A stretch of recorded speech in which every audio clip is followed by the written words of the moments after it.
দিবি কিও? দাড়ি পাল্লা। মার্কাটা কি? হাত পাখা। ভোট দিবি কিসে? কানের শীষ। রে তোর দিবি সেতাসি।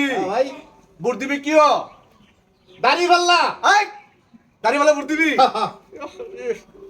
হ্যালো ভোট দিবি কিও? দাড়ি পাল্লা। দাড়ি পাল্লা। দাড়ি পাল্লা।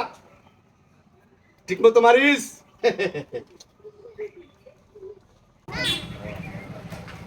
কিরে পরে তো বিছ নাই তুই তো গাড়ি সর এবার ভোট দিবি কিসে? ভোট দেবো হাত পাকা। হাত পাকা কস কি? মার্কাটা কি? হাত পাকা। মার্কাটা কি? হাত পাকা। যাই এবার হাত পাকা। ও গাড়ি বাইতেছ রে? আরে তোর দিবি সেটাছি। হ্যাঁ ভাই এবার ভোট দিবি কিসে? ভোট দেবো ধানের শীষ। ধানের শীষে? আরে ল এলো রাতে মিষ্টি খাবি। ভোট দিবি কিসে? ধানের শীষ। মার্কাটা কি? ধানের শীষ। মার্কাটা কি? ধানের শীষ। ওকে ঠিক আছে ওকে সি সামনে কামাস আরো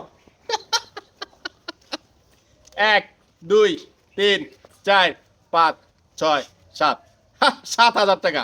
তবে কথা হইলো কোনটা, দুষ্ট লোকের কাছে টাকা খাইছি ঠিকই, তবে যোগ্য লোককে ভোট দিব। ঠিক এইরকম ভাবে 500 টাকা খেয়ে আপনারা দেশের 12টা বাজায়েন না।